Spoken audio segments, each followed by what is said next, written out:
Welcome to the History of LA Ska one-on-one sessions. I'm Junor Francis, alongside the producer and my good friend Eric Kohler. Now, this series celebrates and aims to preserve and promote the ska, rocksteady, and vintage reggae scene in Southern California and beyond through insightful conversation with legends and modern-day talents, including those behind the scene. So whether you listen on podcast series, watch us on YouTube TV, we want to say many, many thanks. And I think I can also say happy holidays. For the 50th episode, we welcome two architects of Jamaican music, percussionist Larry McDonald, one of a kind, and bassist extraordinary Val Douglas. Gentlemen, welcome. Yes, welcome. You're both two unsung heroes, so we want to take time to showcase you and expose you to the world. Absolutely. Larry and Val, welcome. Thank you. Yes. Good to be here, man. Yes, man. And they're both members of the Skatalites. Yes, who just got off tour recently as well. You've had quite the busy 2022, right? Yeah, we was running it pretty hot. Absolutely. Where are some of the places the tour took you? Oh boy. Brazil. Too long a list. Europe. Right. Brazil, Chile, Argentina, Uruguay. America. But not in connection with that tour, but we did cities, in the States. Yeah. Yeah, no, very, very, very busy. Those are places we only read about: Uruguay, Paraguay. Yes, man. The power and the glory of this great music, to take you. That was actually my first time down that side. So. Wonderful. Yeah. What was the experience like overall? Oh man, it was cool. Like we played, was in Santiago, Val, where they had the two balconies up, and in the middle of the upper balcony they hung a Jamaican flag. Right? I thought it was cool. Nice. Yeah. I'm on stage, I'm playing, and I'm looking around, and then I look up in the balcony, and there it was. Wow. Yeah. Oh, that's incredible. Yes, the music, Yes, indeed. Yeah. Power of this music. Gentlemen, can you, speaking of the Skatalites, let's talk about when you first met the members of the Skatalites back in the heyday. Larry, I believe that you actually worked with Tommy and Roland and some of the other legends back in the 60s, right? Yeah, at the time there wasn't any ska, so there was no Skatalites, but I used to hang around with jazz sessions. Like when I always like to punch above my weight musically, like I always like to be with musicians who I think are steps ahead of me. And so I'd find myself on the jazz sessions on a Sunday afternoon, and Tommy, Roland, Cecil Lloyd, all kinds of people used to come through. Carl McLeod used to be the house drummer. Everybody wanted to play with Carl McLeod. Nice guy. Wow. Yeah. Was Dan in the mix, drumming? No, at that time, he wasn't operational at that time. Yeah. You kind of throw me off because I know he was around. Because he's a year or two younger than Tommy. Yeah. But he was playing, but he had his issues. Oh, okay, that's understandable. So he wasn't on the scene. Got it. On the jazz scene, he wasn't on that jazz scene much. Yeah. That's true. Right. But did you work with him? Before we go on, as you mentioned, Don, right? And we were talking about Carlos earlier. Right. Carlos told me that when he knew Don was out of his mind was when he used to get arrangements from up here. And him and Rupert Anderson and Rico and Don and some tromboners used to play them at his house. So one evening he handed out the parts and he's listening to it, and he's listening to what Don is playing. And he said, I couldn't have given him that. When he looked over Don's shoulder, Don was playing the first trumpet part. Yeah. Yes, wow. He kind of said, okay, you know, it's over.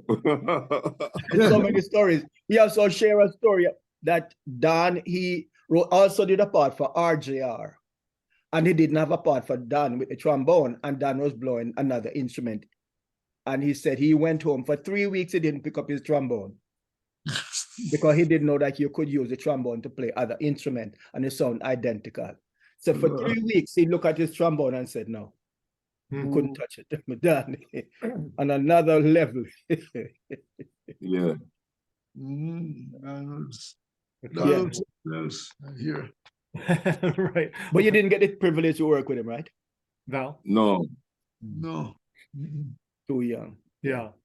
Well, and now jumping forward, what year and why did you join the current incarnation, so to speak, of the Skatalites? Val, I know, I actually remember when you did, but if you can talk about that as well. Oh, Val or I? Both of you, please. Go on then, the Valentine. What year? You want to go first? No, but go on. Well, It was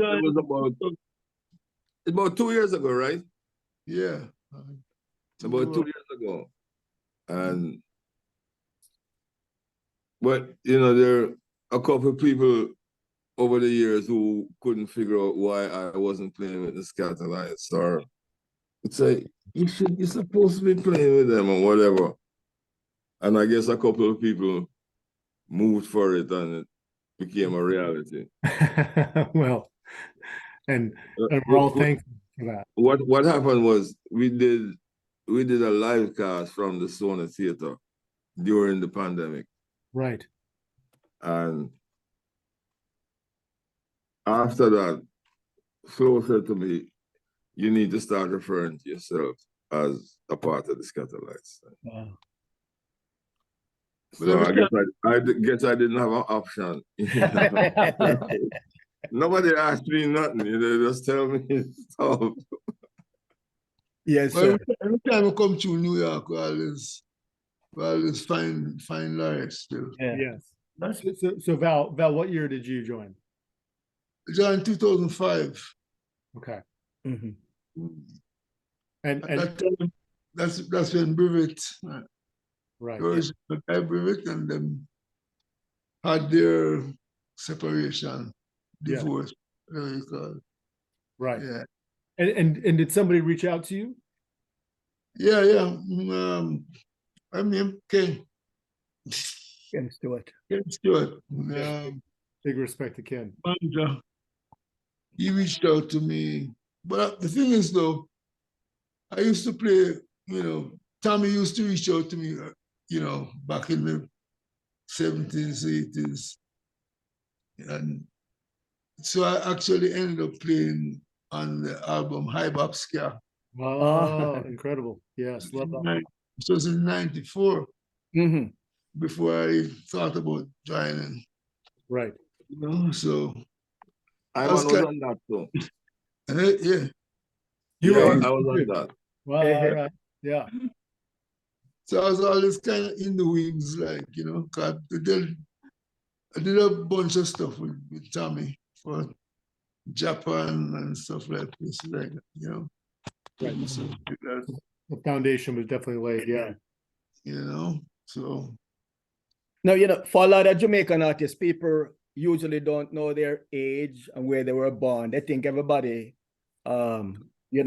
is from Kingston. Everyone is from Kingston. So we want to do it now. So we're but most people say that. Eh? Most people say right. I think it's something we inherited from the British, that if you're not from Kingston, you're a dummy. No, I'm always own up, so he's a countryman all the time. I think the changes came about with Burning Spear, you know, when Burning Spear started, you know, hey, you're from St. Anne's and I can make music good as them better than some of these other guys from Kingston. Yeah, that country man too. Yeah. Born in Manchester and grew up in Clarendon. You know. Okay. Yeah. Born in Porus, Manchester, That's my town. and grew up in Riches, Clarendon. Right. From the hills. How about you, Larry? I was born in Little Bay, Port Maria, Mm-hmm. June 11, 1937. Oh, and I was thinking 39. Good thing I asked you. All right. But you outlived a lot of your contemporaries, Larry. I have to just own up because, you know. But you outlive everyone, practically. And still not, very not yet. I got a few more to go. I want to tell you, that era, you know, up in Clarendon where I'm from, that kind of era, a bunch of musicians come from there. People like Ibu come from Sparlings, which is 3 miles away. Right. Yeah, a bunch of them. Luciano come from Davidson, Yes. which is Tony Rebel, Garnet Silk. a whole bunch of them. Something about that era, I don't know what it is. Yeah. And interestingly enough, Byron Lee is from Cristiano. yes. Who am I doing? Mm-hmm. Yeah. Interesting. Mike Thompson. That one. Yeah. Larry might recognize that name. Mike Thompson. Wow. Organ player. Yeah, man. All right. Yeah. That one there. yes. Every Sunday evening, come on the radio. Magic organ and stuff. Wow. Yeah. Yeah. A whole lot of people. Let's talk about the hotel circuit that I believe you both took part in as well back in the day. How important do you think the hotel circuit was to exposing tourists to Jamaican music? And talk about your experiences. It was extremely important. Mm-hmm. You know, at one level, you had the mentor bands who were playing there, and they were playing all Jamaican stuff. Okay. You know, and then you'd have the band who would play for dinner and for dancing afterwards. And Jamaican music, such as it was at the time, you know, didn't include the current crop of heavyweights, you know, the ska and the mentor, the ska and the rocksteady and the reggae. That wasn't happening then, you know. So Jamaican music at the time was pretty much mental, Mm-hmm. you know, and until we started doing our own stuff. But would the musicians at that time also play some of the like the boogie woogie rhythm and blues music that some of the musicians were recording? But would they also play those in the hotels? We used to play. Okay, you play whatever was going on. Okay, right. You'd have to play some of that. Right. You know, like when I was the Playboy with Chloe Johnson and Cecil Lloyd and myself, that was the Playboy trio. Wow. And if you're talking about boogie woogie and stuff like that, Right. and rhythm and blues, and Jack, walking bass, Yeah. Chloe Johnson. Sure. Oh man. Like by right, I had no really, I shouldn't have been in that kind of company at that time. Really. You know. But my whole card was Cecil and I grew up in Port Maria. There was that connection, right? Cecil's father was the Baptist minister. Okay. But yet Cecil would go up to the Anglican church and play the hell out of the pipe organ that they had up there. Son of a preacher, man. that pipe organ, they said that was the one that should have been at Kingston Parish Church. Uh-huh. And the one at Kingston Parish Church should have been in Port Maria. But by the time they found out, it was all put together and nobody wanted to take it down and put it back together. So it stayed like that. Okay. But Val, what about some of your experience in the hotels? Well, I started playing in the hotel circuits at Sheraton, right? Time I was like 23 years old. Yeah. And when I went there, the experience I had, right? That they played one reggae song all night for the night. And we played like 1, 2, 3. We played either 3 or 4 sets. And we played that one song in each set.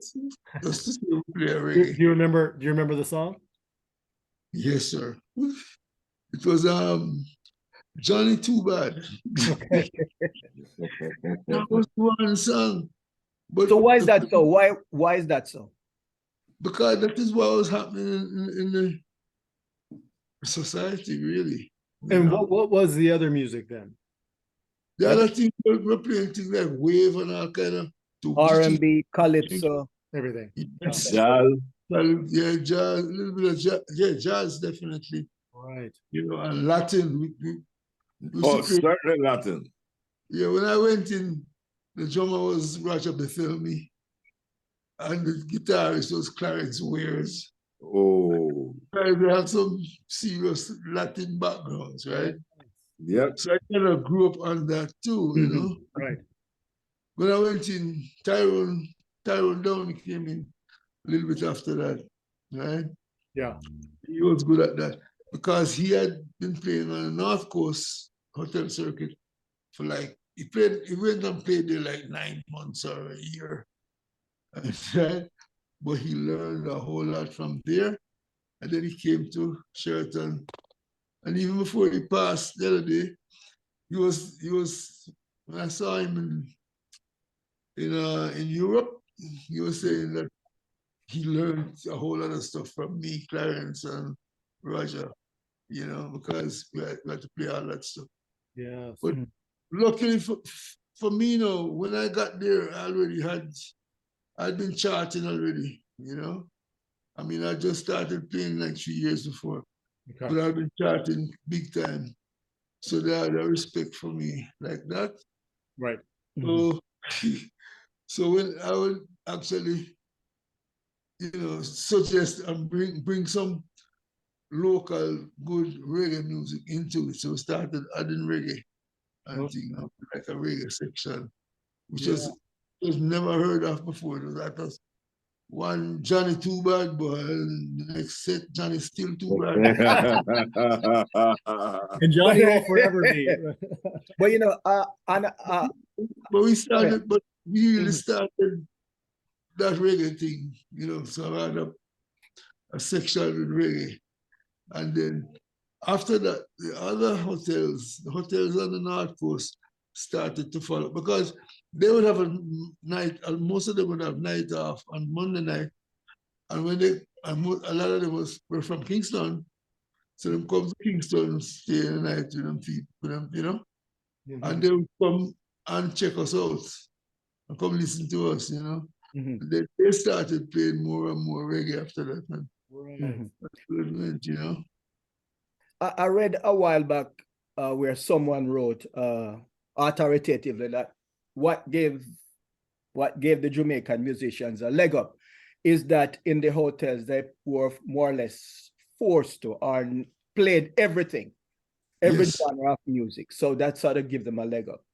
Yes. So the You had to, it's not the only hotel was seen as a training ground. That once It's you not spend only the 2 or hotel. 3 years there, huh? it's not only the hotels. Those days, you were playing everything because there was none of the current music. They So, never like, respect reggae much at that time. That's the yeah, truth. you know, but Which you're coming from an era where if you can play everything in every genre, you definitely will get work. Right, makes Yeah. it that much, more You know? valuable, yeah. yeah. You know, so when this music come on now, they don't know what to do with it. All nice though is that a lot of the musicians when they went to North Coast, they would come back and like go in the studios, you know, people get them in the studios, and that would kind of help raise the music too, you know. Yeah. Definitely a training ground. Yeah. Yeah.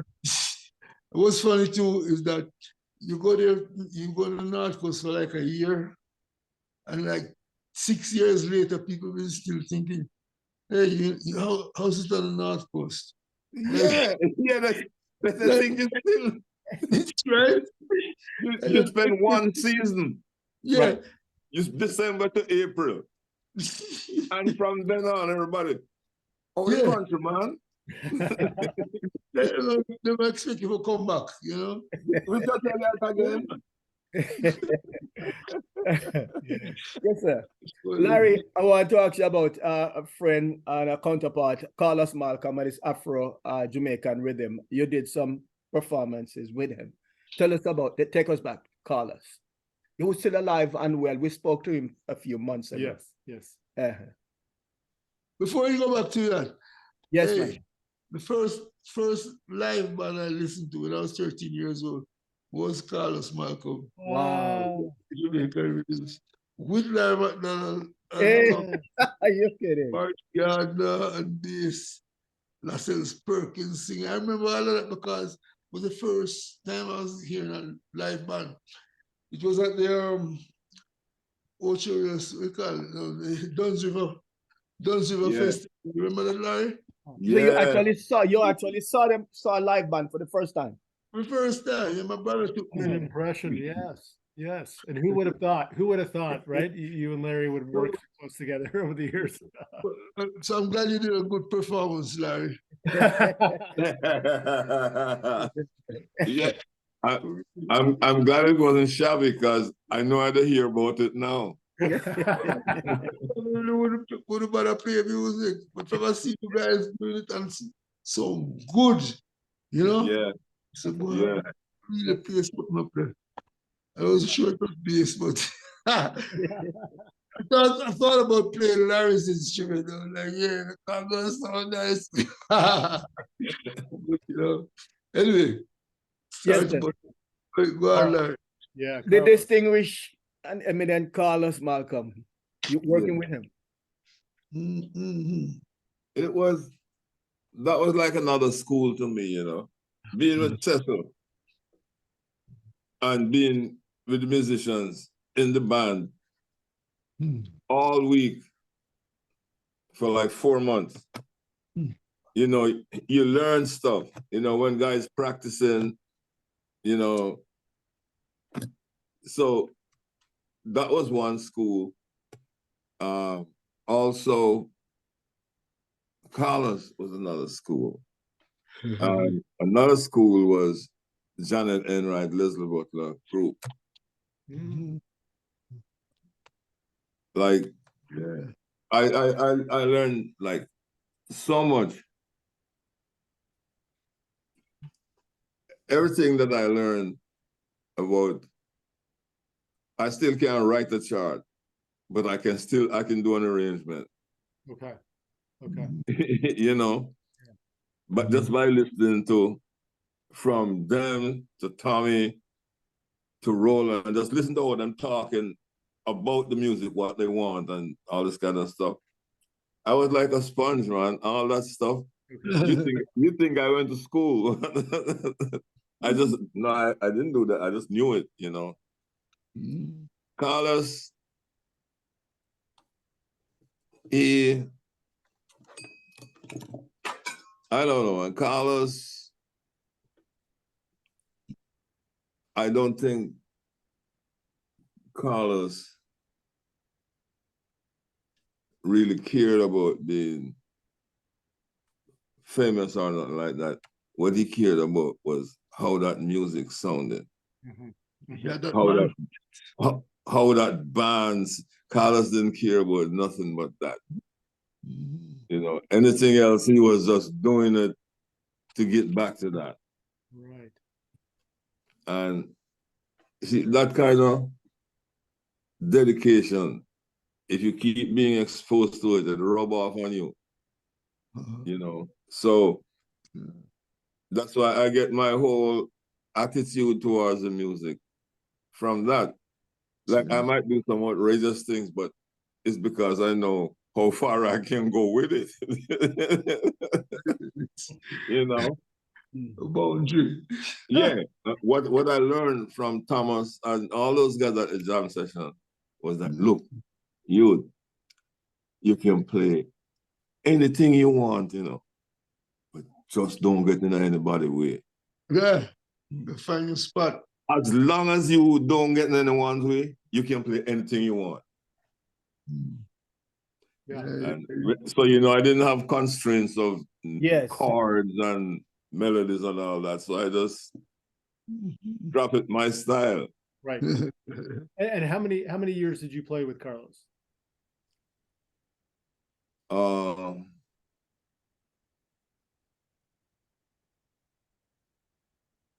Maybe the last 2-3 years of the band. Okay. Okay. Yeah. Right. While we're talking about Carlos, Count Ozzy and the Mystic Revelation, you did some work with him as well, right, Larry? Yeah, I used to go up to Water Commission on a Sunday afternoon when they were playing. Because Cedric and me was tight. When Cedric came home and put together a band called the Mystics. And we're talking, just for the record, Cedric Brooks. Cedric Brooks, yeah. I am Brooks. Yes. And Count Ozzy, we should give a background as to who Count yes. Ozzy is. Yeah. So Cedric, I guess, approached Count with the idea of merging the two bands. That's how it became the Mystic Revelation of Rastafari. I had no idea. Okay. You know, and I used to go up there like every Sunday at the Water Commission because they'd play, you know. And it was a chance to ingest exotic substances. You know. And can you tell us, for the benefit of the audience, and even myself, who was Count Ozzy? Because he wasn't just your ordinary run-of-the-mill. Count Ozzy was, to my knowledge, the one who added the bass drum to Rasta music. If you notice, going back from Rasta, Buru, back to Kumina, it's always two drums. Okay. But Count Ozzy had this revelation, I guess. I know he played on Oh Carolina. Oh Carolina, That was before my time. Yeah. I wasn't playing then. I wasn't playing then, I don't think. No, just for reference though, as to who he is and how he became worldwide at that. But when they did, see, I was always out of class. When they did that Grown Nation album, that's the first 3-album set I ever saw. True. And they Junior Wedderburn and I think Ben Brody and some other guys come and get me out of my bed and carry me down there while they was playing. They was recording and stuff. But dude, I wasn't about to get into that. Put on record, I was way out of my class, man. You know. So it's not that you limit yourself, but as the famous philosopher Clint Eastwood said, a man must know his limitations. Okay. You know.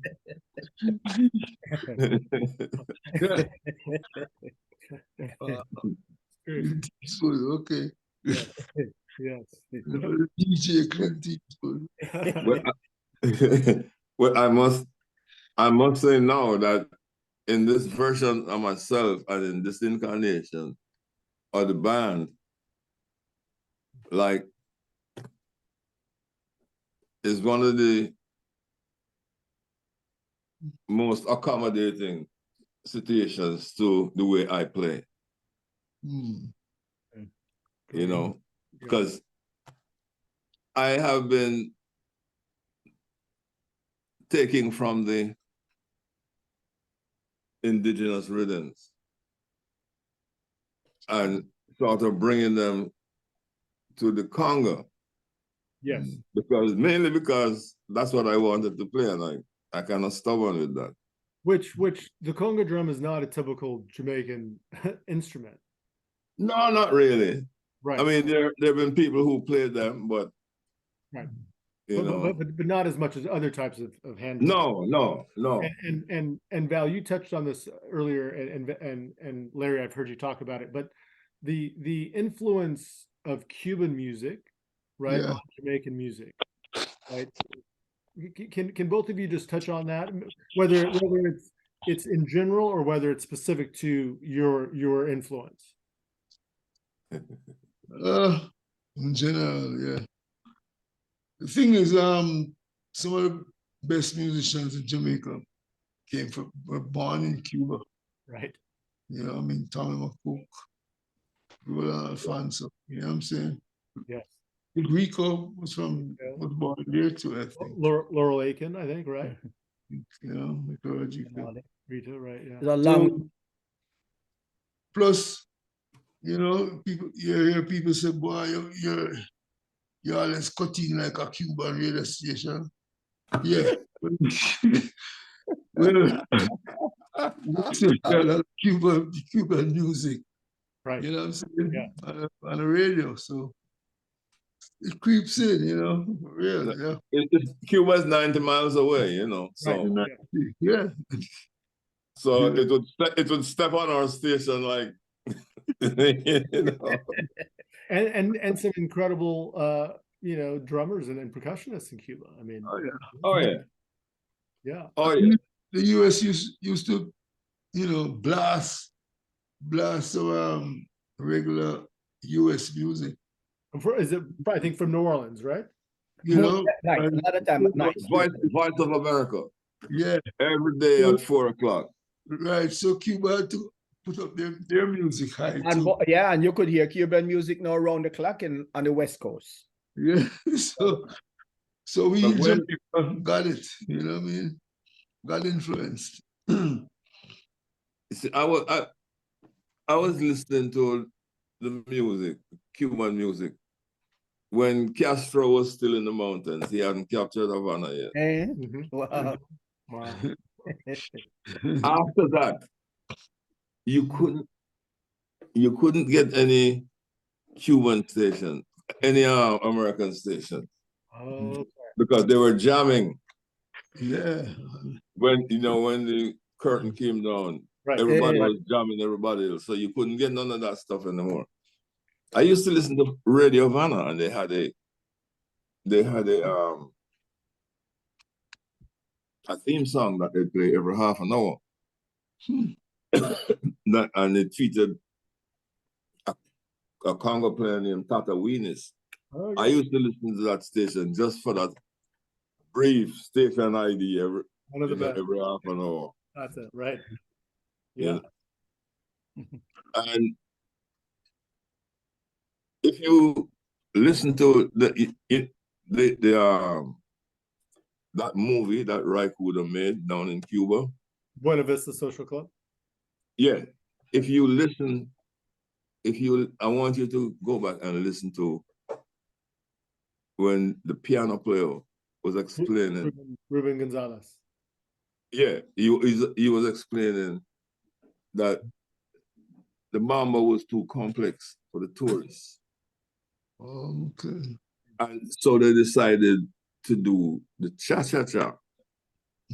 It was okay. And when you listen to what he's playing to demonstrate it, you listen to that, and that will fit in any reggae ska tune because it's the same. It's the same.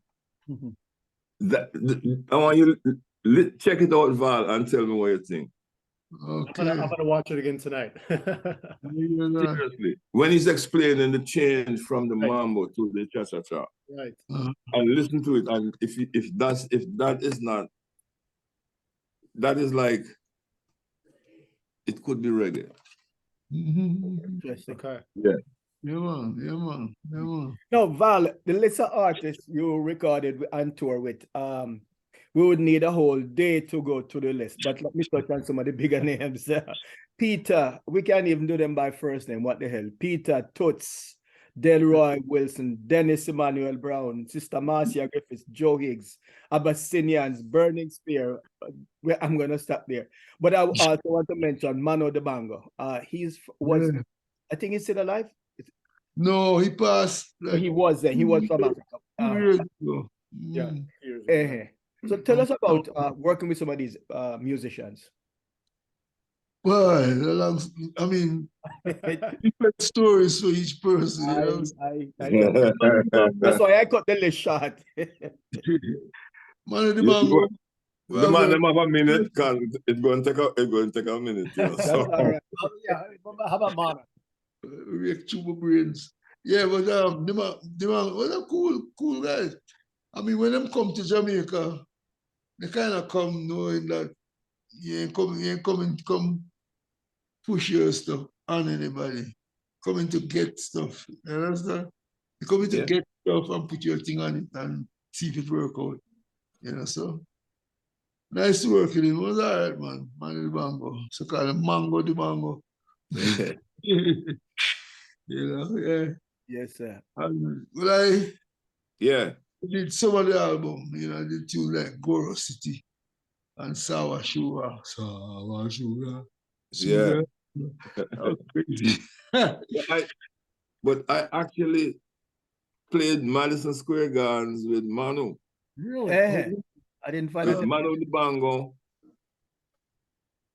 Fania All Stars, Okay. Yeah. and Ray Barreto.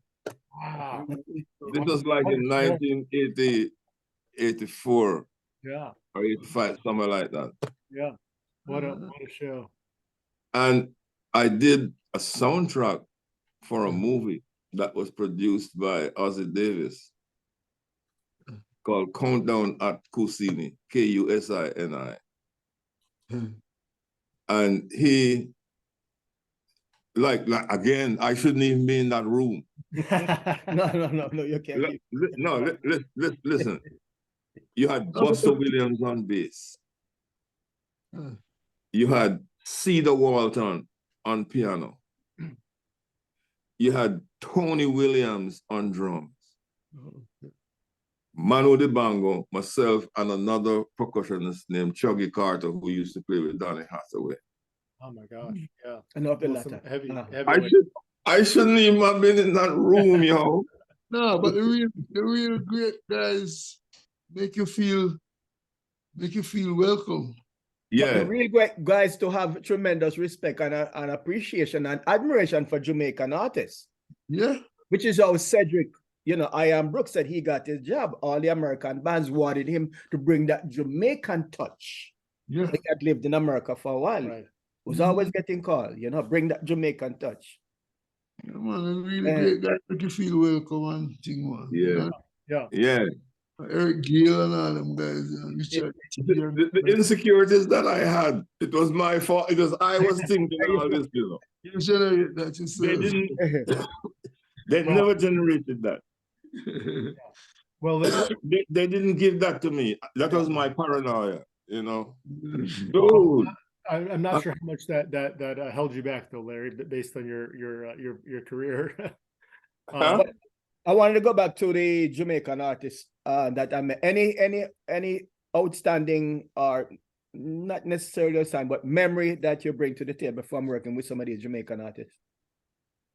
Plain bass.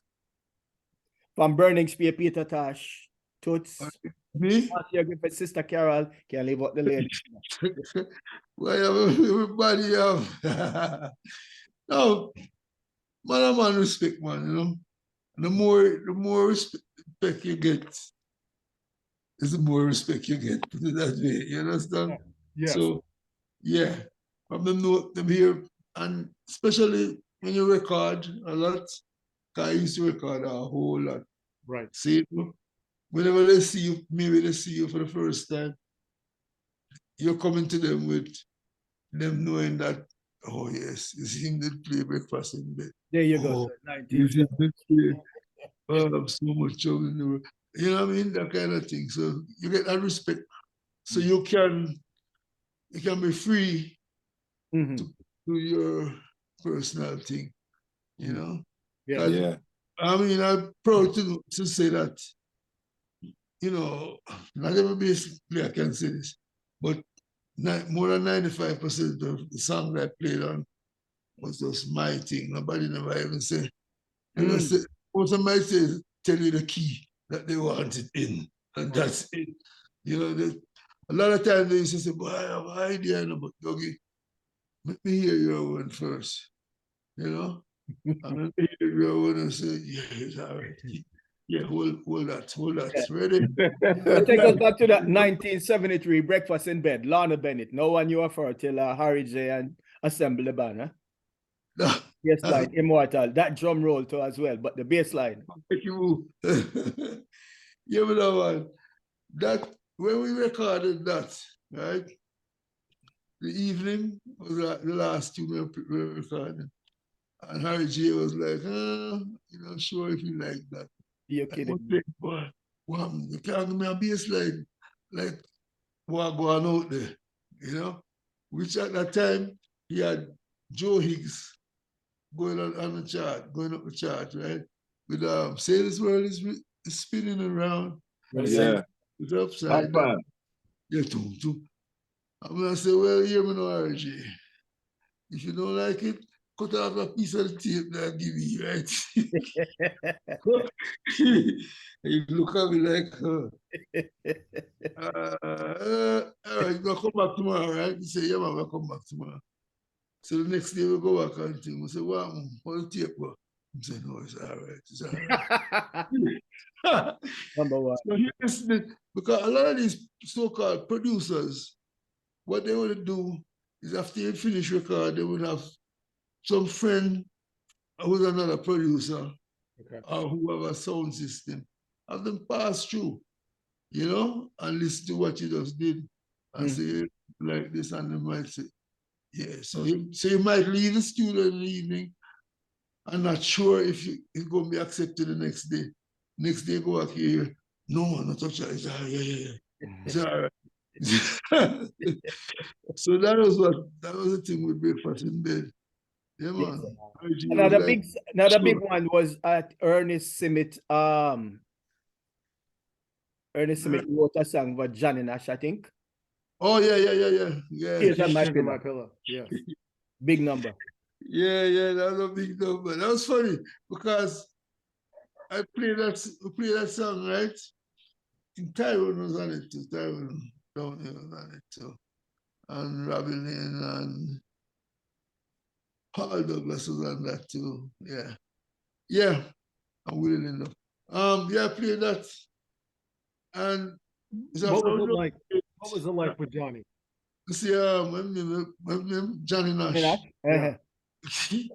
You know, so we played it, and Johnny Nash, you know, in the business office, in the chat with Mr. Cooley and Mrs. Cooley and Ray Ray.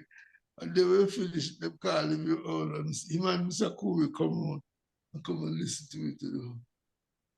Okay. So the rhythm was built without voice. Yeah, well, yeah, man. Yeah, that's what I'm reading first. Ah. But usually the artist would be in there with you. Right. You earlier already recorded it before, the slow version. So we just lick it. Junor Francis, the trombonist who used to play with Tomorrow's Children. At that time, he was producing at Federal too. So he produced it. He really produced that. You see, Ken Cooley produced it. He paid the money. Right. You know what I mean? Executive producer that. The real producer was Junor Francis. Interesting. Just lick it and put on a fancy bass and some part. And it run away. Yeah. No kidding, boy. Yeah. Worldwide. Yes. 1975.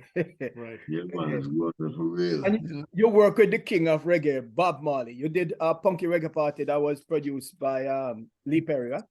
Yes, Scratch. Hey, one of the few times you work with Bob, or did you do any other work with him?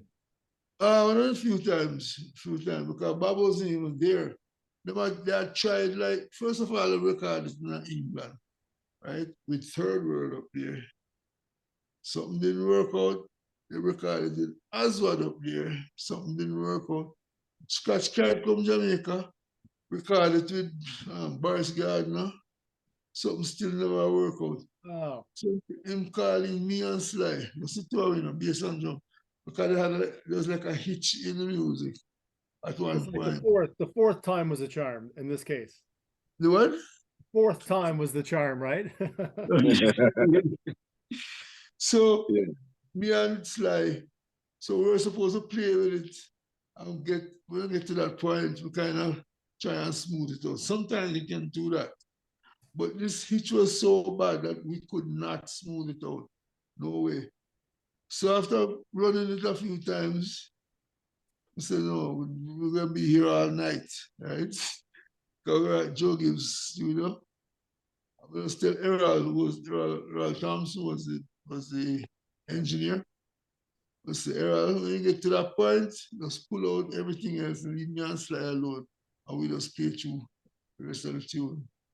And then when Scratch Grapher come in and overdub back everything on top of this. So that's how that went. Incredible. The rest is it. To get to that point. So going up to that point, we play along with it just for the vibe, you know. And then we almost reach that point and say, yeah, cool. And just me and him just work right through after that.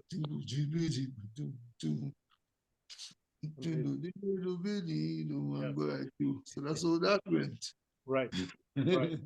Yes, nice. Rest is history. Great track. Yes. Yeah, very important one. So Larry, you were living in Mexico during the Rocksteady era. And then I believe you returned to Jamaica, right? When it was I missed the entire Rocksteady era. Yeah, which is pretty amazing. To talk about that if you don't mind, and what your reaction was like when you returned to Jamaica. Well, I finished at Playboy. Okay. And King Bravo and King Lee wanted a drummer to go with them to Mexico for a gig in a restaurant. And I left it like in the middle of '67. Rocksteady had just, I came back in the middle of '69, reggae had already started. Like the first, I'm on the way from the airport, and somebody must have made a call to Winston Williams, and he welcomed me and said, he said, I'm gonna play this for you. Three cheers from the pioneers. Long shot, kick the bucket. Oh wow, powerful. That's the first like serious reggae tune. Okay. I said, whoa. I said, no, I better put together something for this because this one look like it's gonna stay, you know. Right. Right. Because when you left to Mexico, ska, upbeat, really, right? Yeah, it was Rocksteady had just begun. Yeah, by Okay, 67. so just yeah. Mhm. Wow. Yeah. So I'm not on any of those records after 67. Yeah. Yeah. Yeah. Still really breeze through, boy. But Yeah. What an era that was. What an era. But it was an era, great era. Short. Yeah, man. So Man, look, melodious. you know, Yeah. Mhm. here comes Rocksteady. Dear wait, Rocksteady. Yeah, an Yes. immortal era though. Right. yeah, for real, matter. Yeah. Val, Yeah. what was your first recording? Oh boy. There's a song called Just Because. Just because you left and said. It's a slow song, eh? You play bass on that, youth. It's a ballad. No, it's a reggae still. But I don't know the name of That version, yeah. I don't know the name of the guy. But what year would that have been? But 1970. Yeah, I've been 70. I live in Cass. Yeah. Yeah, man. Me and Tin Leg pan drums and Ernest Wilson pan guitar. Them thing there, you know? You know them fine Tin Leg, you know that? You find him? Yeah, man. Him all right? He might live in Texas with him daughter. Texas, okay. But So I you love. was missing? Eh? Eh? Was missing? From the Him music. kind of went underground for a while. Him just, nobody knew where he was for years upon years. Man, I have a story upon him, say. Him up at Duke Reed, right? Yeah. Duke Reed love take out him gun. Him bust a shot right beside me one time too, you know. At the studio. Take out a gun, a shot.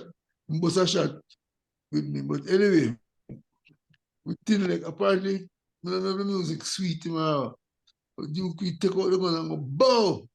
And the man them say, Tin Leg, get up off of the jungle and run out of the studio. And you know, Duke Reed, if you remember Duke Reed, the stairs set so. And I go along, see? I said, Tin Leg run out of the studio. And boy, the next thing I hear, say him that America somewhere. You know, see what? So many stories about Duke Reed. Right. No, There's also one about this American singer, Joya Landis. I heard she was in a session to and Duke Reed bust him gun and she went straight to airport and was done. See there, see him Tin Leg style. Yeah. Joya. Man, you still just love busting gun more time. Yeah, but I want to come back to your work with the king of reggae music, Robert Nesta Marley. Val, you work on the Survival album as well, right? Yes. Right, because Bob Marley rarely stray from his basis, so he brought you in had to be for a good reason. Yeah. One of the few times he used an outside bass player from the studies. Yeah. Almost, he'll change drummers occasionally, but he stay with Bessie. But you Survival brought you in. That's true. You have to be really good. I'm saying that. Thank you, sir. Yeah. How many tracks you played on the Survival album? Wake Up and Live. Big show. The world should know that. Ride Not to Ride. The world should know that. There's so much trouble in the world. So much trouble in the world.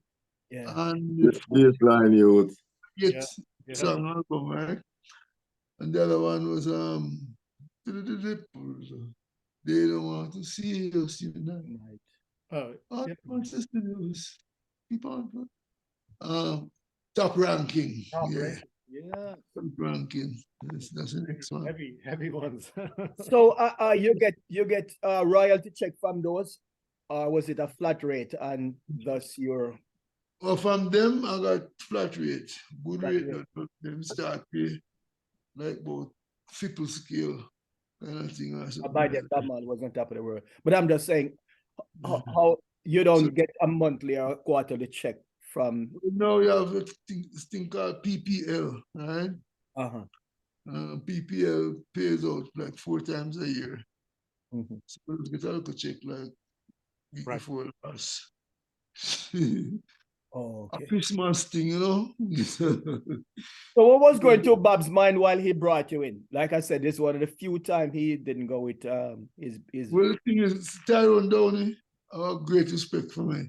See, Okay. Junor Marvin, and I mean, it's you know, it's reciprocal. Junor Marvin, great respect for me. So both of them found me for that album, you know? yes. Thing like that. Yeah, Bob Marley, realist tray, man. Yeah, wonderful. Funky Reggae Party, that was strictly scratch. Mhm. Carlene, me and Sly. Mhm. You know? Yeah. Larry, since we're talking about the Bob Marley, Larry, did you work with Bob over the years? I did stuff that ended up on a couple of his things. Like, I've been meaning to ask somebody who has a disco, right, who has a sound. And I was there one day and I'm hearing this thing. And I said, who's that? And I said, Bob. So, and I'm listening to it and I realized it was me, like early me. It's like I lock on. You see, that was what I had to do. Like I lock onto a pattern that they like/approve of. And I'm not going anywhere. I will play that the entire tune. You know, as opposed to now I will set up a thing and I don't come back to that until way down in the tune, and I expect you to remember where I set it up from, you know. Because everything that I play since lead from that to that, you know. Mhm. Okay. But those days I wasn't taking that kind of chance. Right. Like, those days, look, I was happy they let me in the door, you understand? Sure. I was glad they, I mean, tell me how many Congo players you see really rolling out there, you know, One of you. No. doing hardcore Mhm. music, reggae music, Right. Yes. you know. So because like another configuration I work with is subatomic sound. Yes. Mhm. We used to be scratch, you know. Right. Which are a East more Coast- relatively new outfit. That I think from America, right? What? Yeah, That's from the New York area, right? Yeah, a new outfit from the States. Yeah, Uh-huh. yeah, Mhm. yeah. So Larry, I want to take you back, jog your memory. The Sheiks, you play with the Dynamites, the Whoa. Crystalites. Take us back to the old school, early days. The Sheiks. Chicks used to play at Bournemouth. Now, I was really just coming then. Uh-huh. And it was the Jones brothers and Ken Lazarus was playing guitar and singing. I don't remember who else, but then they had some horns too, but then that broke up. And Sheiks. part of it became the Cavaliers. Jackie Jackson used to play with the Sheiks. No, No. not that I can remember. Okay. Great Jackie. I think Jackie was always better than that.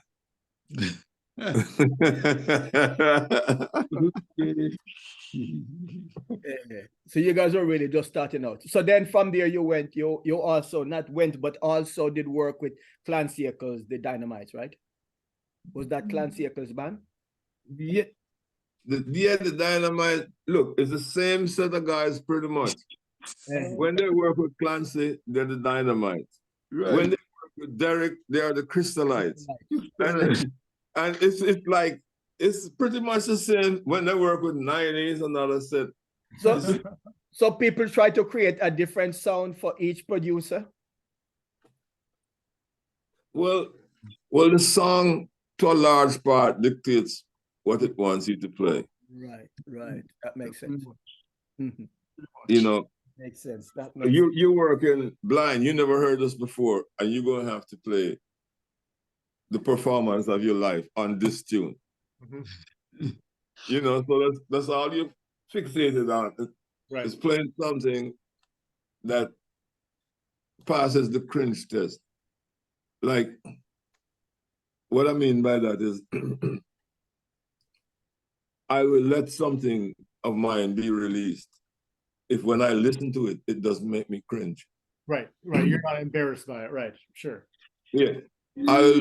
Something that I don't like as much, I will let it go, but it doesn't make me cringe. Right. If it make me cringe, that's it. Yeah. Right. Frankly, there's no such thing as making you cringe. It's music. The stuff that I play, what I'm talking about, man. Something that I don't want. If I hear it, when I realize that once I allow that to go out there, that's it in perpetuity. That I mean, forever is a long time. So you ever play anything that you think wasn't up to standard and it went out, and in fact over the decades it sound good? Oh yeah, has anything gotten better with age? Not really, because you know, I find stuff with most of the stuff that I play, but I realize I can, you know, I have to deliver a performance. Sure. Mm-hmm. You know what I'm saying? It's not there for me to like art. It's there for the producer, you know, to tear off his shirt and run screaming down the road and say, yes. Right.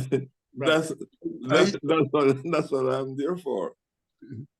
And until, if you think it's easy, try to do that on conga drums, okay? Very challenging. Yeah. Very challenging. Right. Yeah. Larry, 1971, one of the biggest selling songs in Jamaica, Cherry O Baby by Eric Kohler. You could travel from Kingston to Montego Bay, from Maran Point to Negril Point, and all points in between. And we're playing that one song, and you're featured on it. Cherry O Baby won the festival that year, hands down. Take us back to 71. Bunny Lee, man. Yeah, take us back to that production. I don't remember where we did it, but I just remember Striker telling me, it's a dynamic, I think it was. Come on, dynamic. Mm. It was dynamic, you know. I'm saying, I want you to come. See, you asked me about Clancy, and the thing that I did with Clancy was the rhythm track of the Flames, Holy Holy. Big song. Called Ife Layo, or the name of the game. Big song, yes. You know, and that was Clancy's thing. After that, everybody, anything I play after that, you can listen to it. Listen to Harry Moody, Heart of Africa, Ruben with me and Winston Wright, Slickers, Johnny Too Bad. Everybody wanted that song on the record, you know. And actually, I just found out that Clancy's daughter, one of Clancy's daughters, is named Emily Ifelayo. Oh, really? Yes. Wow. Nice, nice. Yeah. Mhm. Hmm. Holy, holy. Yes, Well, sir. that's went number one, eh? The cherry Huh? baby. Huh? The only time that song went to number one in Jamaica. Which one? Only, Ifelayo, Yeah.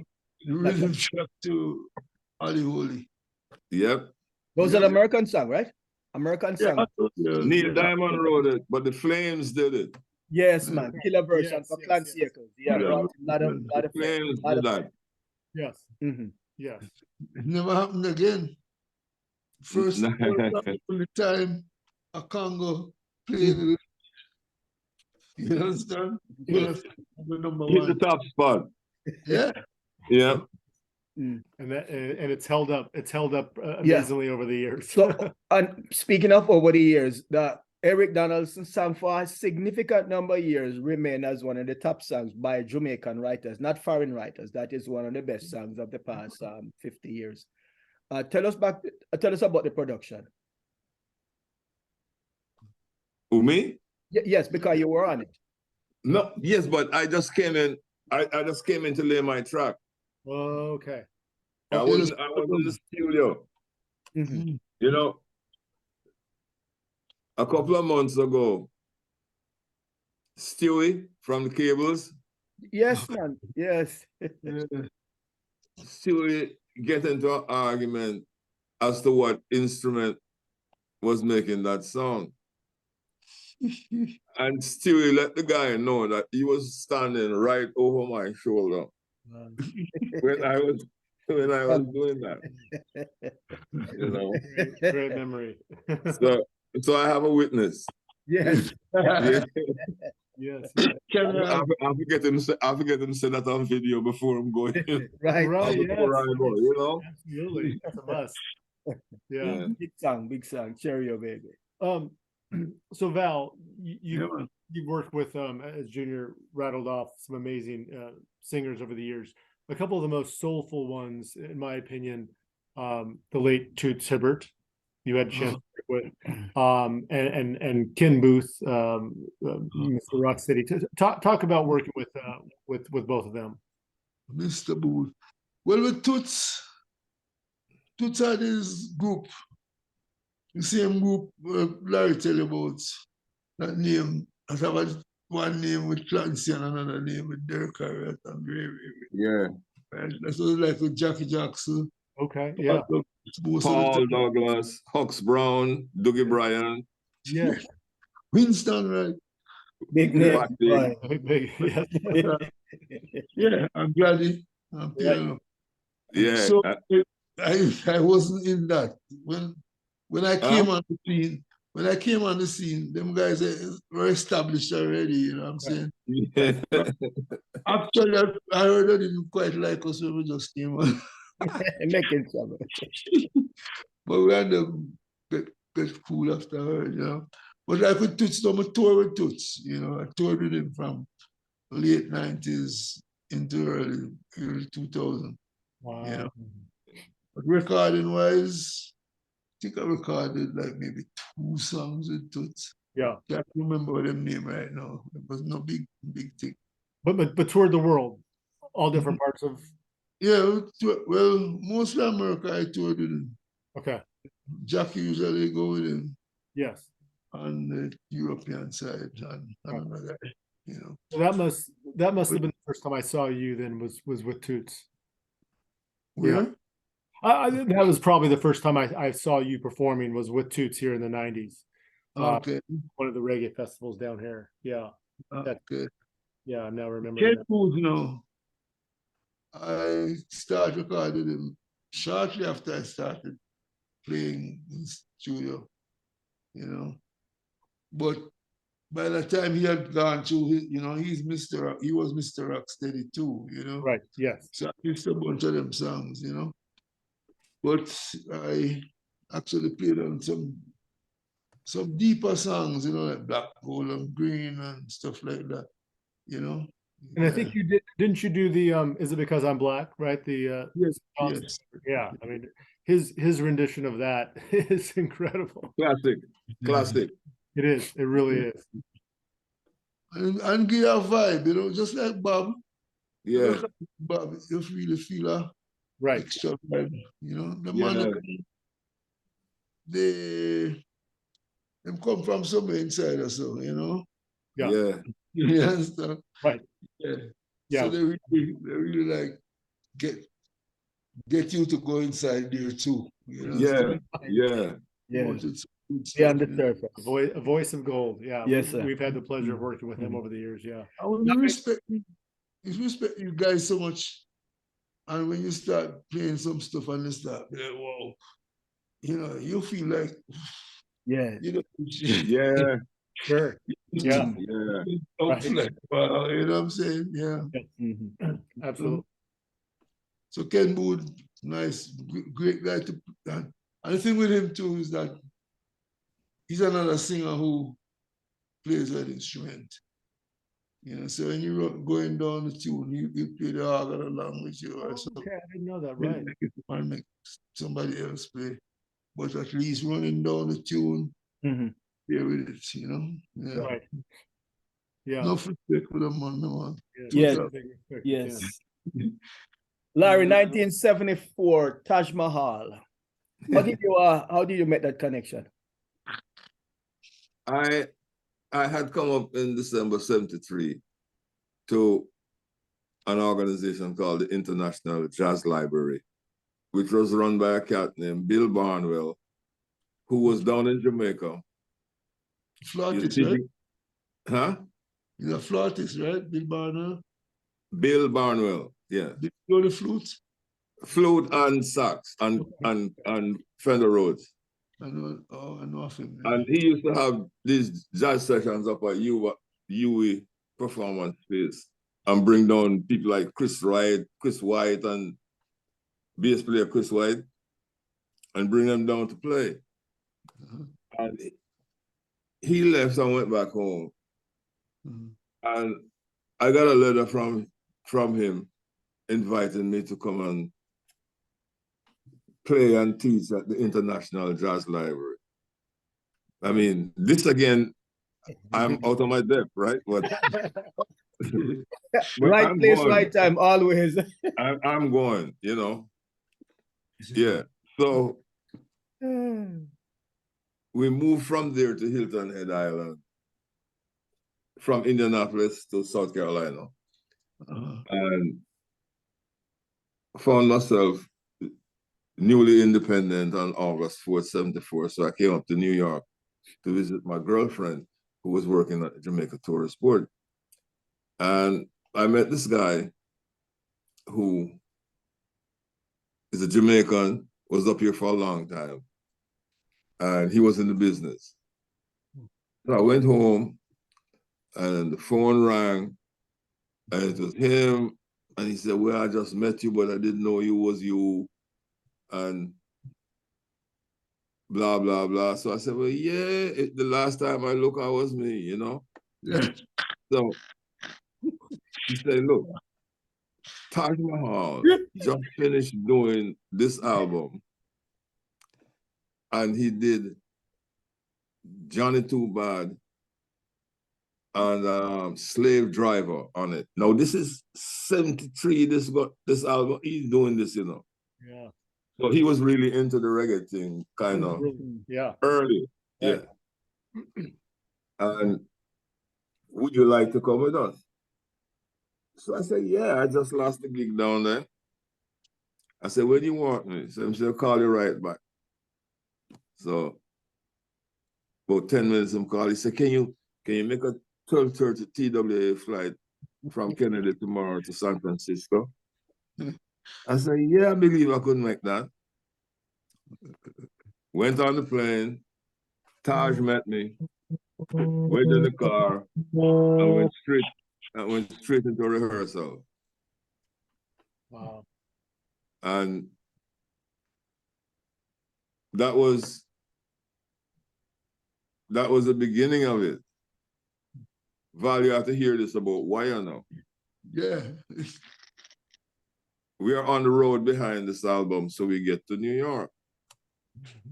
So Taj tell me, you have to go to Jamaica to get wire. And for the record, we're talking Earl Wyatt Lindo. The album we're talking about is More Roots. Okay. More When you Roots. said wire, you meant wire, Linda. Wyatt Wire, Lindo. yeah. There's only one bar. Right, yes. But for the benefit of the newcomers who don't know, so we try to break it down. We're teething Yeah. from no generation. Oh, there's so many stories about that. But I say yes because it was a chance for me to go home. Right? So I'm good. Right. On the way down, I start penetrate what I'm actually going to do. What I'm actually going to do is take away gong keyboard player. Right, because he was playing with Bob. Right. It just dawned on me that this is what I was going to do. So I said, well, I can't do it and don't say nothing to him. That's out of the question. So I went up to the Pink House. I was sitting up there. After a while, them come out. We start talk. And like it was so much on my mind that there wasn't much small talk. I man just said, look, I come for wire, you know. Him said, what? I said, yeah, Taj Mahal send me for wire. I said, sure. Taj is my uncle, man. It's cool. Everything cool. So that was Bob you was talking to, right? Yeah. Wow. Yeah. He said, sure, Taj is my uncle. Everything good. And that's how wire came up to Taj Mahal. Yeah. That's amazing. Wow. Hey, one of a kind, Eva. Well, yeah, man. Did Wyatt play just on that album, or did he stay with? No, he did. No, neither Wire nor I were on that album. We were on subsequent albums. We were on Music Keeps Me Together. We were on Music For You. We were on Satisfied and Tickled 2, I think. We were on the soundtrack of the movie Brothers, the George Johnson story, the Black Panther who got shot in jail. George Jackson. Huh? George Jackson. Yeah. Yeah. Well, this football player, Bernie,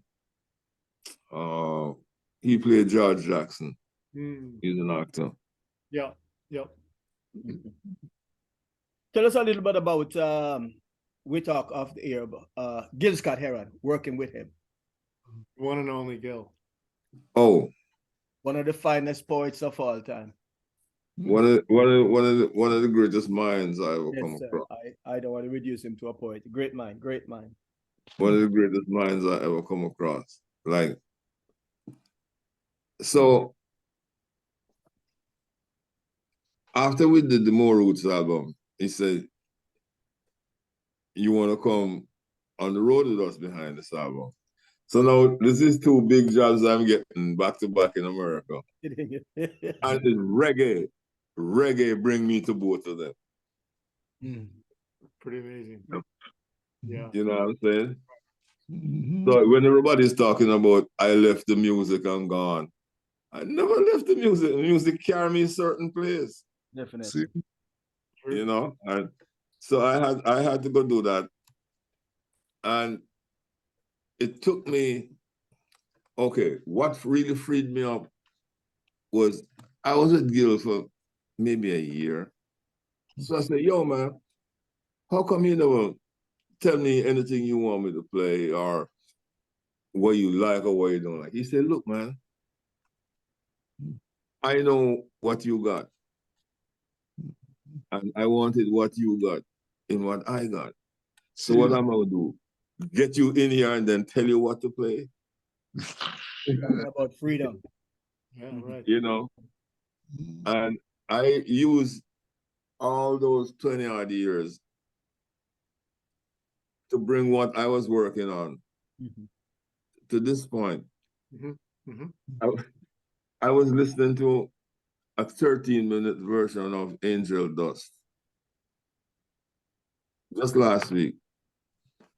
And in the middle of it, there's a section that just went straight up reggae. And I had completely forgotten that I'd put that up, the drummer and the bass player and myself. Because you see, we had solos. So like you had time to do some stuff. All of a sudden in the middle of Angel Dust is this whole big reggae section. You know, so I was like, but spontaneously. yeah, and it stayed. It stayed. It was like that whenever, you know, when we played it afterwards. Right. So I was like figuring out a way to play that music and a way to play my music and still remain the same person without slicing myself in two. You understand? So it's down to a thing now where I can pretty much play with the same attitude. I just got to change a couple of things. And nobody really know the difference. That brought me ultimately to the Skatalites, where I also have a ridiculous amount of freedom to play. Right. You know, but the thing is, the trust that people have in you to give you that freedom, you can't abuse that. Right. True. You know, you So got. what was it like being around and working with Gil Scott? What's that? What was it like working with him and touring with him? Oh, we became great friends, man. And like great friends, we'd fall out frequently, not speak to each other, and see who was going to call first. and who usually did? Oh, it depends on if you wanted something done or not. Yeah, all right, that's fair. Like the last time we worked together, right, was in a show in North Carolina, Chapel Hill. And it was after this big snowstorm. And I saw the keyboard player. And he said, hey man, Scott wants you to call him. So I said, Scott got my number. Scott never had to look up my number since he met me. Then I remembered that we weren't talking. Okay, yeah. You know, and I said, okay, it is going to be one of the few times you throw down an olive branch. I don't want it to get wasted because of what I'm thinking. So I said, so I pick up the phone and I call. I said, yo, man. He said, man, I got to be in Chapel Hill to do this gig tonight. And Tony can't make it out to DC. Now, Tony is a guy who replaced me, who I actually replaced, but who replaced me when I wasn't there. And he said, so Tony can't make it. So I thought I'd better call Superman.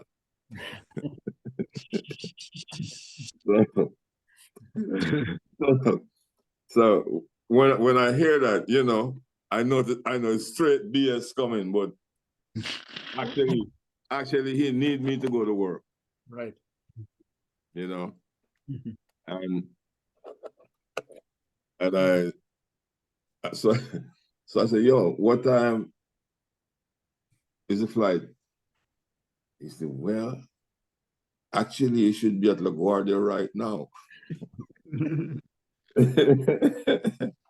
So and you made it. Yeah, I made it. And that's wow. It was a great story for the last time I worked with him. And what an experience. 1983 Jamaica Sunsplash. It was a going home homecoming for you and Gil Scott, right? Since he has roots in Jamaica, his father. Yeah. I had always wanted that if I ever came back to Jamaica to play with a band from over there, it had to be a pretty kick-ass band. You know? And it was like 10 years after I left, I came back home with Gil. Wow. And that was a pretty dangerous band. Yes. Some great performance footage online too.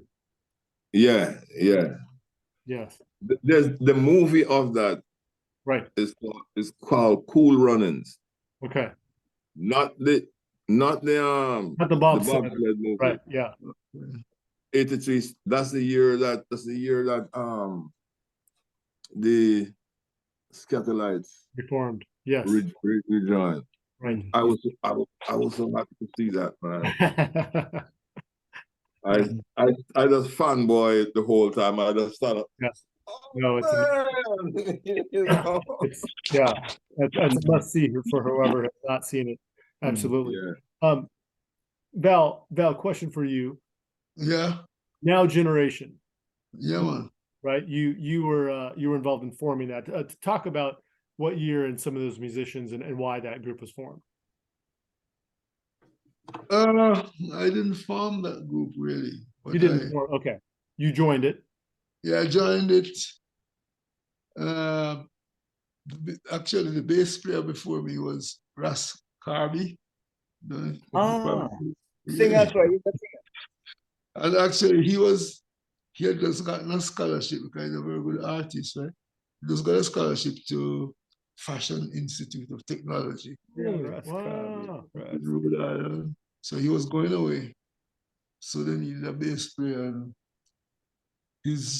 And the brother of their manager used to go to class, same college with me, and he knew I played, you know. And he just see me on the road drive. He was driving on the road and see me and stop and check me.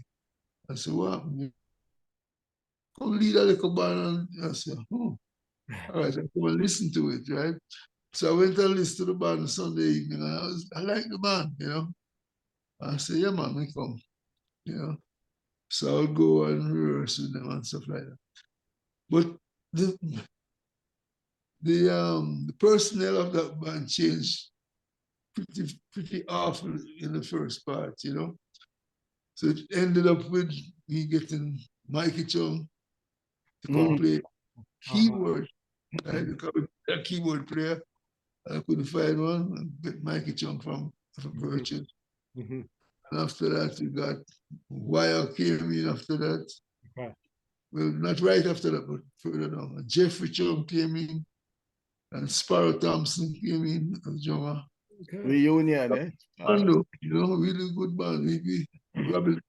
We still have Robbie in when we were doing sessions, we were doing recording sessions. Wow. He'd play piano, Wire would play keyboards, you know what I'm saying? So I was a wicked band for real. I learned a lot. And what years would that have been? Oh boy. You see, I joined in 70. So yeah, 76, 70, it had to be 70, yeah. And we didn't last very long. We stopped playing at the end of 72. Okay. We came off the road. Right. You know? But we did some interesting things. Yeah. Things that, you know, one wouldn't expect that we could put into reggae and make it sound relevant. Right. You know, the tunes like People Make the World Go Round and them tunes with all that 7/4. Best days of my life. Great. Yeah, absolutely. Large R&B coming to reggae, right? Reggae rise. Exactly. Yes. A lot of songs that Philadelphia sound, you know. Yes. Philadelphia people used to put out some wicked songs. Yeah. So with cards and things. So it was just experimenting. Was that just experimentation for the band just experimenting on the Philadelphia sound? See how you can. We love that sound, you know. Mhm. We really love that sound. And I mean, like the way the card movements and stuff like that, we want to sing it. We love that. And we got it in, groove it into the reggae. Yes. Because a lot of times when people would try to do these songs, right, they would lose the feel, you know. So our thing was to get that feel, a good reggae feel into them tunes. It was a big challenge, but we did a good job. No, it's some amazing renditions. Yes, yes. In addition to Lee Perry, want to talk about some of the producers now, like Lee Perry, Joe Gibbs, Light Sharma to a lesser extent. How you compare these guys? Well, Chalmers could play an instrument. You know, he played piano. He was, and also was a singer as well. A good singer. As opposed to Duke Reed and Joe Gibbs, neither one. No, Duke is a man now. When he want to play a bass line, he come and tap, him come beside you and tap your foot, tap your leg, you know. Like he want to think, you know. So he has it in his head. Yeah. In his head, he has the bass line. Yeah, when I come in that line sometimes, you know. He ain't giving you no notes. Right?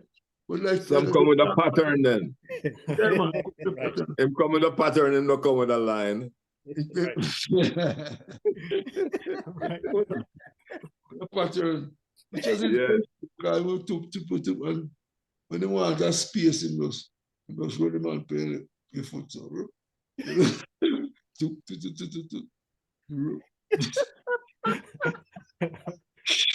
yeah. But you realize that if you try and interpret what I'm doing, you come with something really sounding good, you know. So you respect it. You know, but laugh at him, you just kind of right. You know? Yeah. But Thomas was a good keyboard player, I tell you. So he was different. Scratch. Scratch don't really push the line for me, really. You know, I like things like when him beat down Babylon on them too. You know, I really put the line. You play that bass line? Yeah, you just listen to it, man. Yeah, man, ready, red light. I tell you. So speaking of Scratch, the upsetter himself, Larry, you did some extensive work with and you touched on Subatomic.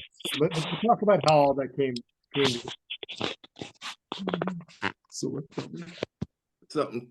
Something's crackling. No. Oh, sorry. Yeah. Okay. I don't know if you heard that, but I was talking about Lee Perry and Subatomic sound system. But talk about your work with the great musical genius Lee Perry. Every day was an adventure, I gotta say. Every day was an adventure, you know. Yeah. Right. But see, the thing is, people like Scratch and like Gil Scott-Heron, at that stage of their life, they had done theirs. You see, people keep expecting them to do some more stuff. No, Gil did his. You know, Scratch did his. So when they're taking their lap of honor and stuff like that, people need to understand that, look, that's what I had. That's what I brought to the table. That's what y'all got. You know, if you want to see what's happening now, come and check me out because I'll be out there performing. But he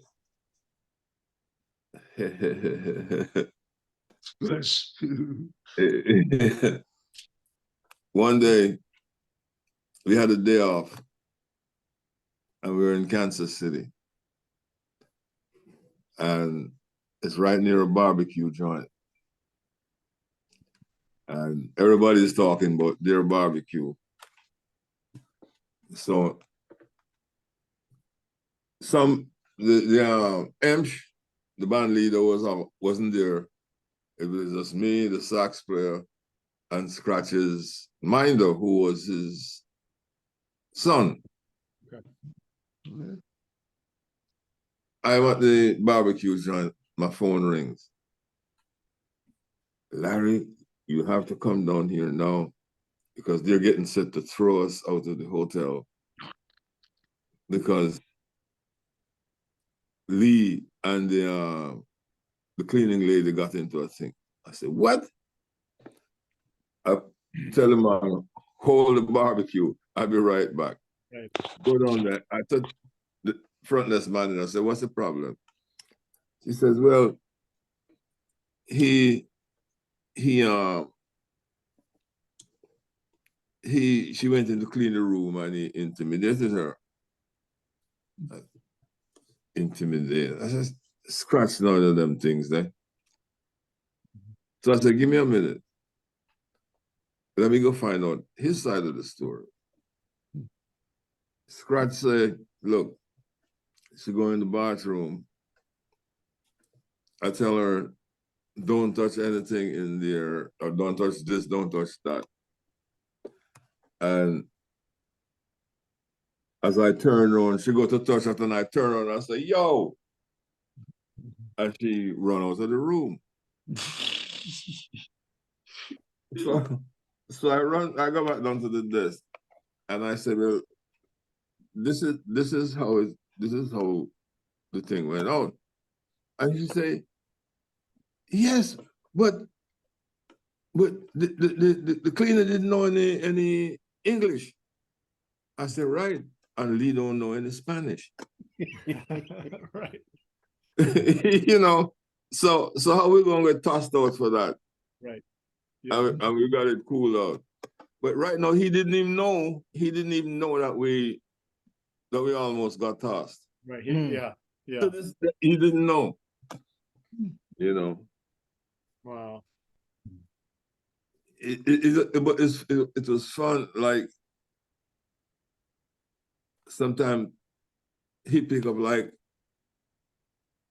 some grass and for some reason put it in his shoe. You're not talking ganja, right? You mean real grass? Like no, real grass, man. Wow. And like, you know, he just certain ways, and he'd be picking up a certain kind of stone. Yeah. That's scratch. Look, man. Only one. I was just happy to be there to hang with him and see how the whole thing went down. You know? Yeah.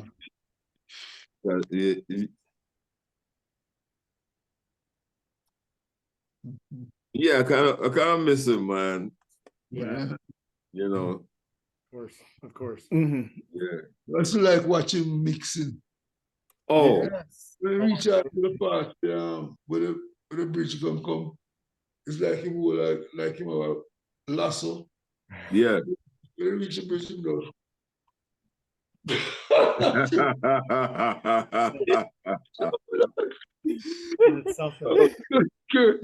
No, so one of a kind. Yeah, there is, but sure. Yeah. Larry, Dave Hillyard, tell us. Oh, sorry, no, you have the microphone, man. Go ahead. You was gonna make a point. No, I was gonna say, when you want to have fun, make Scratch wake up on the wrong side, or you get put on the wrong side before you get in the car. He will curse if we don't make a stop for 4 hours. He'll be cursing every second of the way. Oh no. Okay. And we make a break, and we go get something to eat and come back, and he cuts until we get where we're going. Wow. You know, he tell you who he make and who he break and who this and who that. And this is how this went, and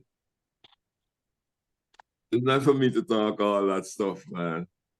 But some There's people still alive, I can't say that. some incredible, amazing memories, though. Yeah.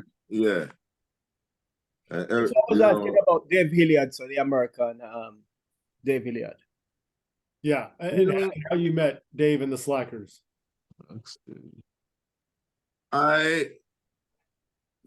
Glenn Adams used to be tied to them, the Slackers. Right. And I think maybe because of Glenn, they called me to play on one of the album called Red Light. Yes. And I've been on just about every album since Red Light. You know. And then they put together the Rocksteady 7. He said, because of conversation, he heard me and Tommy having Tommy McCurk. Yeah, because they opened for Tommy on a tour. So Tommy knew Dave and I knew Tommy, and we talking on the whole thing and exchanging ideas about music. He says, when I finished talking, he said he realized he wasn't crazy. And he went out and put that band together. The Rocksteady 7. So Val. Yeah, man. Rocksteady 7 had me sing along before Skatalites, Well, yeah. Just for the record. Well, time is good. Yes. We don't want people to think that we just talk about male artists. How about Doreen Sheffer? But No, that was actually going to be my question. So female artist in the mix. Doreen. Oh, mine's truly. Yes.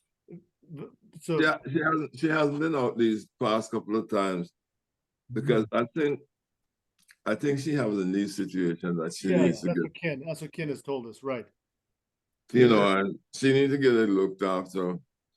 But I don't think she liked the idea of people probing around inside her knee and stuff like that. So it's probably taking her a while to get around to the fact that she needs to do it. Yeah. Well. Yeah, Val, will you touch on Doreen and working with her? What? Will you talk about Doreen and working with her over the years? Oh man, that's been a pleasure all the time. Yeah. She always in my corner, or I in her corner, whatever. And she comes out and she does her performance. Yes. Very pleasant to work with, having met her. From here too, Yes. Yeah. You can feel her from her, so, Right. Yeah. Miss her. You can't really tell her what to do because she's the one whose knees. I know. Problems, you know what I'm saying? We definitely send her our love. Speaking of Skatalites, and so Lester Sterling, we also send him our best. I know that he recently had, I think, a couple strokes. So, but you had a chance to work with Lester over the years, Ben? Me? Yes. Yeah. Yeah. When I came in the band, Lester was in the band from. Right. Any good Lester stories? Lester story though.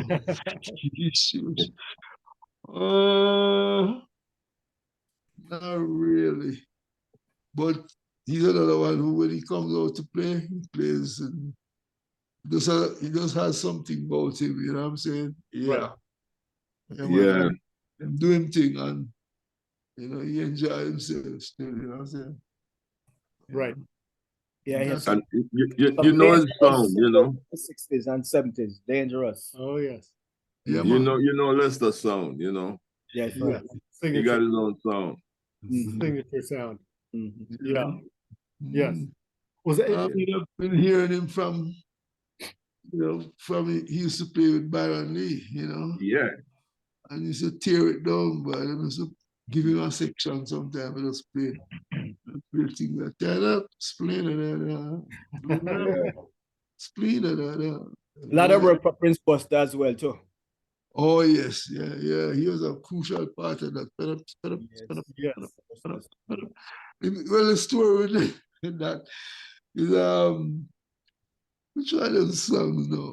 One of them songs that had a solo in the middle of it, right? Yes, and then they said that Derek Morgan and Beverly. One of Derek Morgan too, yeah. I think. Right. That's what started the war between Derek and Buster. Oh, yeah.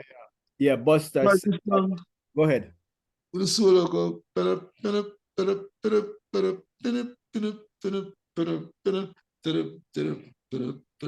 mean, I always wonder, wow, what was in his head for putting that solo? You know, him say, he not sure. I mean, I'm take the tune already, right?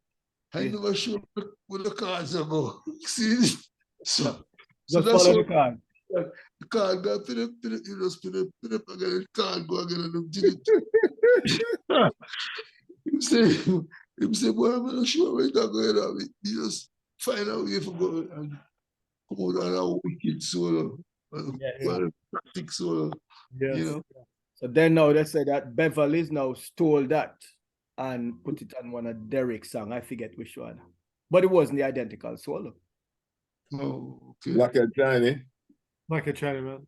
Not Our Blackhead Chinaman came as a result of that. As a Right, result, yeah. as a result, right. As a result of Buster pointing his finger at Derek, and then he responded. Oh, they got to come. That's the tune.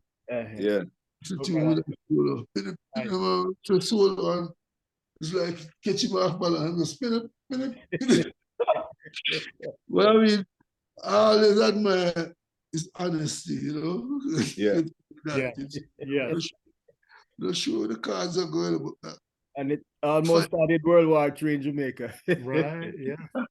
Yeah. A question about another Skatalite. I know he doesn't do every show, but let's talk about the wonderful Vin Gordon. Vin Gordon, yeah, man. What a revelation. Right? Yes, quite Still after all these years. Yes. Yeah. Oh. Blow me away every time. Every time. Yeah. These horn players who can dance, it makes a difference. True. Interesting. Yeah, from a stage presence. Yeah. By dancing to and some movements. And it comes out in his music. Yeah. Lester started out as a dancer, you know. Lester win. What is the name now? Dear Johns. Dear Johns, thank you. Okay. Yeah. Dear Johns as a dancer. You understand? So it's like, especially in the ska and all them shuffling tune. You can't shuffle the same end up with this, you know? Spin up again. The Sterling brothers are good. They're all practically all musicians, right? The Sterling brothers, they're good musicians. Yes. Oh, yeah. Lester brothers. Right. Yeah, true. Roy and Fat Kid. Fat Kid, good. Yes. He's like a magician sometimes, you know. He set up keyboards, different sound. I mean, he was very good with Peter Tosh. Oh yeah. Yeah. Right. As we're about to reach our destination, so you both have been with the Skatalites and have seen and Larry, your work with Slackers and Dave Hillyard, you've both seen the ska revival, and I don't like to use the word revival, but you've seen how the waves. Let's use waves. Right. Yes. How do you think it's evolved and changed over time? I mean, you playing in front of fans all around the world as well. You think the ska is vibrant and healthy these days? Yeah, I just think for the most part though it's too fast. Which one? The Some bands the play people who 2000. are playing the traditional. Yeah, the new wave. Some of the more the different, like there was the guys with the two-tone, and then after that was who? You're back to the original, and then some other things start again. Well, yeah, some of the third wave ska could be considered kind of punk ska. Yeah, you know. Yeah. But then, look, I gotta make them have it, you know, because that's how they see it, Right. and that's how it works for them. Yes. Yeah. And the people that they're playing for. Mhm. You know, so I can always like what I want or don't like what I want, but Yeah. But you know. sometimes I go to shows and I hear some, and I didn't know it's ska, but I think I said this before on the show, that there was a show that the venue shall remain nameless, and there were 5 bands, and they all said they're playing ska, and it was only about 3 songs that I recognized that I would identify as ska. I have anything to do with what Danjum and the Skatalites play, but all the guys said they were ska bands. All different types. Yeah. All different types. Yeah. All different types out there. Yes. So looking ahead to 2023, When is that? that's gonna come in about 10 days, right? What can fans look out for as it relates to both of you and any projects? Any parting words? Well, I think it's weird time when I did another album. Yeah. As in Larry McDonald? Yeah.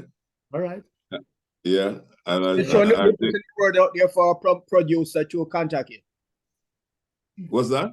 Are you putting the word out for a producer to contact you? No, man. Oh,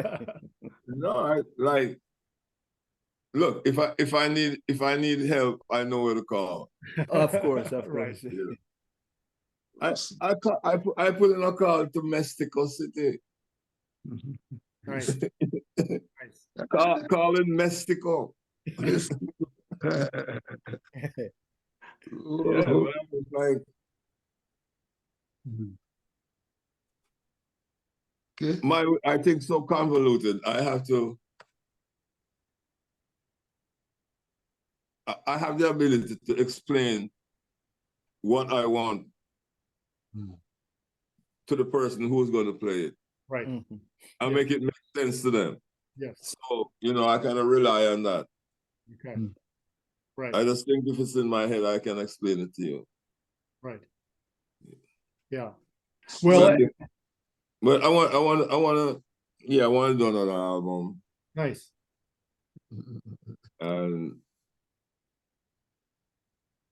well, it looks like I'm gonna have some work cut out for me too.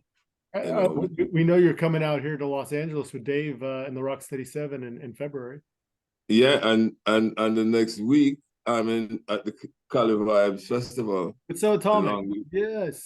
Yes, a tribute to Lee Perry with Michael Rose, right? Yeah. Nice. We'll see you numerous times in February, Larry. Yeah, I'll be out there, man. Nice. That's great. And yeah.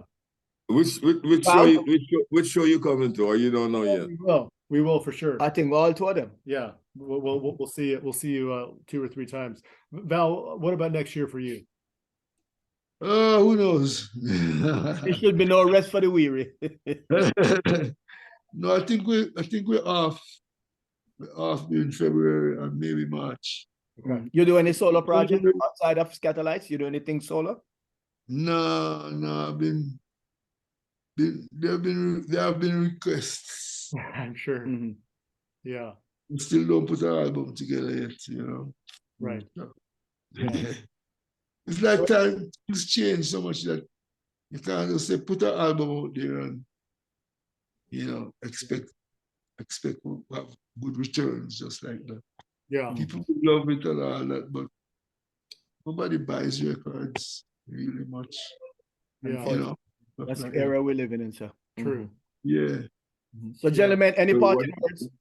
what it is these days is people collect 12-inch. Who? You know, Oh, that's a collection. Everybody's going back to vinyl. Yeah. Yeah, as a matter of fact, I think it was the biggest selling platform last year in England. Yes. Up to 2022. Yeah. And I think Japan is CDs. The big CDs are still selling Still in over Japan. there. Okay. Yeah, I did some research on that recently. Yeah. Yeah. So any parting words? Any last thought before we? Keep your ears on. Look, man, everybody needs to just watch out and listen out, because sooner or later we're going to end up by you. You know, Meaning sooner or later we'll be around your way. So, you know, just keep your ears to the ground. It's not, look, one stroke of the computer these days can get you a ton of information about what we're doing. Yes. With Skatalites.com, you're bound to see something. Nice. I don't want to hear what, I don't know what you're playing, I never know it. That's old. Yep. Well said. Know? Yeah. Spoken by a 20th century guy. January, we have 2 gigs in Chile. Yeah, right. Then we have a Key West gig and another 2 gigs in Florida. And then we have a cruise at the end of January, early February. 28th to the 2nd. Yeah. So definitely keep him busy. Well, and let's definitely give big thanks to Flows and a big respect to Ken for helping arrange this, and both Larry and Val. We really appreciate your time and you sharing some memories and joggling your mind. We've really enjoyed this and have nothing but respect and love for you both and everything that you've done and contributed to the world of music. So thank you so much. Thanks for thinking about us, man. You know. Yes, man. Oh, yes. It's been in the making for a long time. Yeah, and this was a very special one for us because it's our Number 50th 50 episode. Yo. Oh, yeah. Happy 50th. See? Happy 50th. Yes. Thank you. And thank you. Yeah, man. Thanks for everyone for the ongoing support. Please subscribe to this podcast series on our YouTube channel. Follow at History of LA and on Instagram, and join our Facebook group. A lot of people are joining the Facebook page, up to 10,000 now. Yes, and I do want to thank all of our previous guests. We've had the pleasure of talking with a lot of Larry and Val's contemporaries, some legends of Jamaican music, and a lot of UK musicians and contemporary DJs and musicians, label operators, authors, and other ska enthusiasts. So we definitely appreciate all the support over the years, and support local music. Yes, indeed. And happy holidays to everyone. And Val, good. Much respect and love. Yeah, man. Thanks for having us, man. Yes, indeed. Until next time. So on or about January, you're in West Coast, Larry. February. Yeah. Yes, indeed. Cali Fest. All right. Everyone, you take care. All right, Val. Yes, indeed. Yeah. I will see y'all in February, man. Oh, that's for sure. Yeah. Take care. Yeah. All right. Enough love. Yes.